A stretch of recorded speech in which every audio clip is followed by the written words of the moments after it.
এই লক্ষ্যে আমরা 15 বছর ধরে লড়াই করছি। এর মধ্যে আমাদের অনেক বন্ধু, অনেক সহকর্মী প্রাণ দিয়েছেন।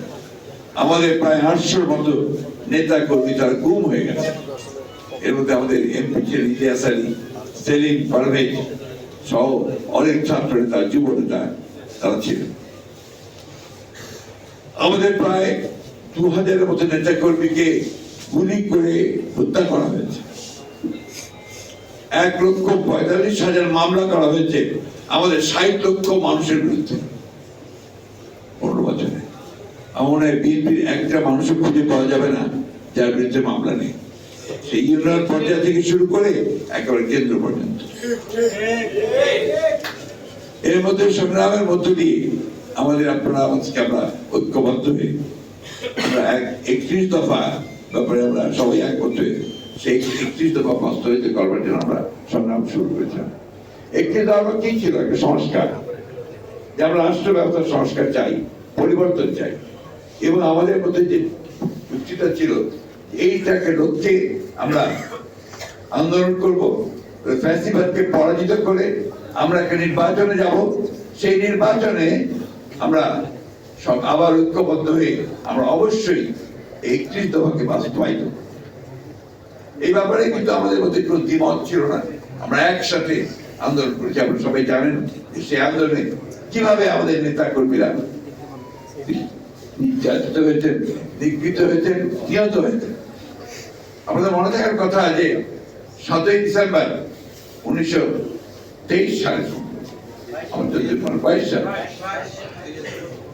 আমাদের রায়পণ্য অফিসে যখন আপনার আক্রমণ করে পুলিশ, সেই আক্রমণের মধ্যে আমাদের মকবুল স্বেচ্ছাসেবক দলের নেতা মিরপুরের, তাকে কিভাবে প্রকাশ্যে গুলি করে হত্যা করা হয়।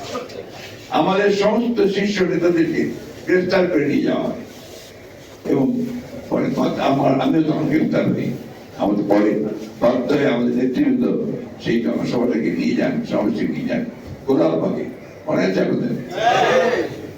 এই যে আপনার আন্দোলন, এই যে সংগ্রাম, এখানে হাজারো হাজারো হাজারো নেতা কর্মী আমাদের এই যুগপৎ আন্দোলনে তারা নিগৃহীত হয়েছেন, নির্যাতিত হয়েছেন, জেলের মধ্যে অবর্ণনীয় কষ্ট ভোগ করেছেন। আমরা যেন এই ভুলে না যাই। আমি কিছুক্ষণ আগে বাসায় আসার আগে আমি সায়ন্ত আমরা সবাই থেকে জেনে নিই, যে টক শো করেন একজন চিকিৎসক, তাদের তিনি আমার বাসায় এসে থাকেন। আমরা যেদিন আপনার রংপুরের ছাত্র সাইদের হত্যার প্রতিবাদে গায়েবী জানাজা দিয়েছিলাম বাইতুল মোকাররমে, সেই বাইতুল মোকাররমে গায়েবী জানাজায় আসতে গিয়ে সে গ্রেফতার হয়। সেই দিন অসংখ্য নেতাকর্মী গ্রেফতার করা হয়। সায়ন্ত বলছে জেলে যাওয়ার পরে তারা কয়েদিদের সেটা পর্যন্ত তাদেরকে পত্রিকা পড়তে দেওয়া হয়। এই অবস্থার মধ্যে দিয়ে আমরা সবাই গেছি। আমাদের শীর্ষ নেতা একজন বাকি নেই যে বহুবার কারাগারে না গেছে। আমাদের সবচেয়ে বড় নেতা আমাদের দেশের যে বেগম খালেদা জিয়া, তিনি মিথ্যা মামলায় 6 বছর তিনি কারাগারে ছিলেন। আমাদের তারেক রহমান সাহেব নির্বাচিত আছে, এরকম অসংখ্য মামলা। সেইটাকে প্রেক্ষিতে, এই আন্দোলনের প্রেক্ষিতে ছাত্র যখন কোটা আন্দোলন শুরু করেছে, সেই সময় থেকে এই আন্দোলন ছাত্ররা তারা মোবিলাইজড হয়েছে এবং এটাকে জনগণের আমরা সমর্থন দিয়েছি, সহায়তা করেছি। একটা চূড়ান্ত আন্দোলনের মধ্যে জনগণের যে প্রত্যাশা, সেই প্রত্যাশাকে পূরণ করবার জন্য তারা একটা অবস্থা তৈরি করেছে। ফ্যাসিবাদের নায়ক শেখ হাসিনা পালিয়ে গেছে, তাদের যারা দোষর তারা অনেকে পালিয়ে গেছে, অনেকে লুকিয়ে আছে।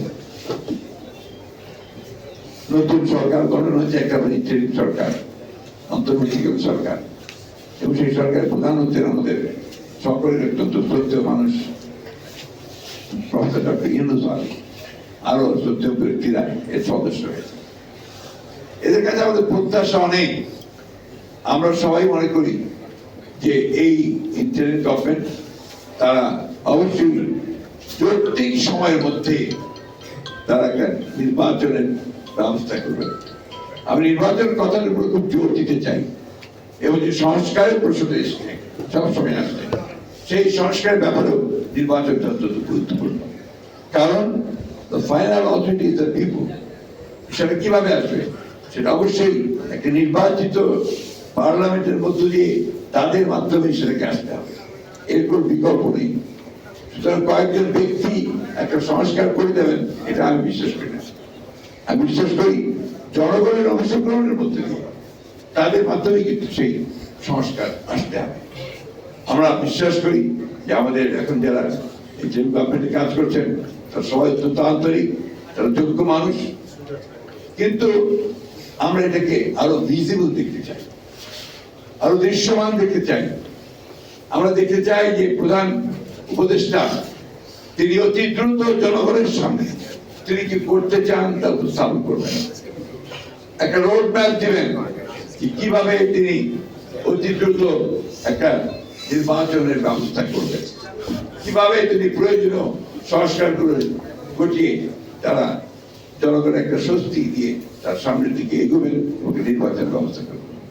আমরা দেখতে চাই না যে সমস্ত ব্যক্তিরা হাসিনার পাশে থেকে হাসিনার সঙ্গে থেকে তার দোষর হয়ে তারা মানুষের উপর নির্যাতন নিপীড়ন করেছে, লুটপাট করেছে, দেশের পাচার করে দিয়েছে, তাদেরকে আমরা আশেপাশে দেখতে চাই না। পত্রিকায় যখন আমরা ছবি দেখি ওই সমস্ত লোকেরা আবার সংগঠিত হয়ে বিভিন্ন গুরুত্বপূর্ণ ব্যক্তিদের সঙ্গে দেখা করছেন, তখন আমরা একটু উদ্বিগ্ন হই, চিন্তিত হই। আমরা খুব চিন্তিত হই যে আজকে প্রায় 16-17 দিন হচ্ছে এখন পর্যন্ত ওই সেক্রেটারিয়েটে যে সমস্ত সেক্রেটারিরা এই সরকারকে এতদিন ধরে চালিয়েছে, তাদের সমস্ত কুবুদ্ধিগুলো দিয়েছে, তারা এখনো ওই সরকারের সচিবের দায়িত্বগুলো পালন করছে। আমরা দেখতে চাই না।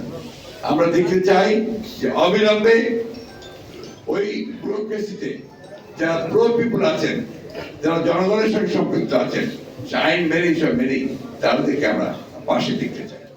কথাগুলো আমি বলতাম না, কিন্তু বলতে